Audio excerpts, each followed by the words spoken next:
Համասի բարձրաստիճան պաշտոնյան հայտնել է, որ պաղեստինյան զինված խմբավորումը կմերժի ԱՄՆ վերջին առաջարկը Գազայի հատվածում նոր հրադադարի և պատանդների ազատ արձակման համաձայնագրի վերաբերյալ։ Սպիտակ տունը մայիսի 29-ին հայտարարել էր, որ Իսրայելը հաստատել է ԱՄՆ դեսպան Սթիվ Ուիթքոֆի ծրագիրը և սպասում է Համասի պաշտոնական պատասխանին, իսկ այսօր Համասը հայտարարել է, որ առաջարկը չի բավարարում հիմնական պահանջները, այդ թվում պատերազմի դադարեցումը։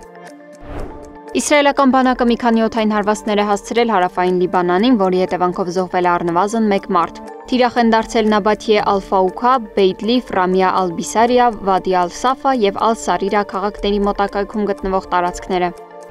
Իսրայելը հրամայել է փակել Գազայի հյուսիսում գտնվող Ալ-Աուդա հիվանդանոցը, ինչի հետևանքով առողջապահության պաշտոնյաները ստիպված են եղել տեղափոխել բժշկական հաստատությունում մնացած տասնյակ մարդկանց, քանի որ պաշարված անկլավը համակված է մահացու ռմբակոծությամբ և սովով։ Իսրայելի վերսկսած հարձակումների հետևանքով զոհվել է առնվազն 70 պաղեստինցի։ Աֆղանստանի և Պակիստանի միջև զինված բախումներ են սկսվել Հիլմենդ նահանգի Բահրամչահ սահմանային վիճելի տարածքում, երկրների միջև սահմանը ժամանակավորապես փակ է բոլոր տրանսպորտային միջոցների համար։ Ըստ արտասահմանյան լրատվամիջոցների, Պակիստանի հրետանին հարվածներ է հասցրել թալիբների դիրքերին, երբ գրոհայիններն անհիմն կրակել են։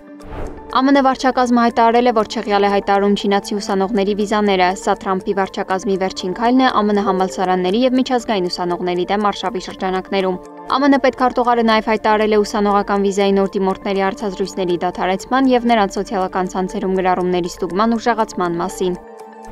Իրանն ու ԱՄՆ-ն դեռ հեռու են Իրանի միջուկային ծրագրի շուրջ տարաձայնությունների կարգավորման մասին համաձայնագիր կնքելուց, հայտարարել է արտաքին գործերի նախարար Աբբաս Արաղչին։ Իրանի արտաքին գործերի նախարարը հավելել է, որ Իրանը ձգտում է դիվանագիտական կարգավորման, որը կհամապատասխանի բոլոր կողմերի շահերին։ Սակայն նման որոշումը պահանջում է այնպիսի համաձայնագրի մշակում, որը կներառի Իրանի դեմ պատժամիջոցների դադարեցում և խաղաղ նպատակներով ուրանի հարստացման թույլտվություն։ Սվետլանա Թորոսյան, Նոնա Գևորգյան, ABC Media։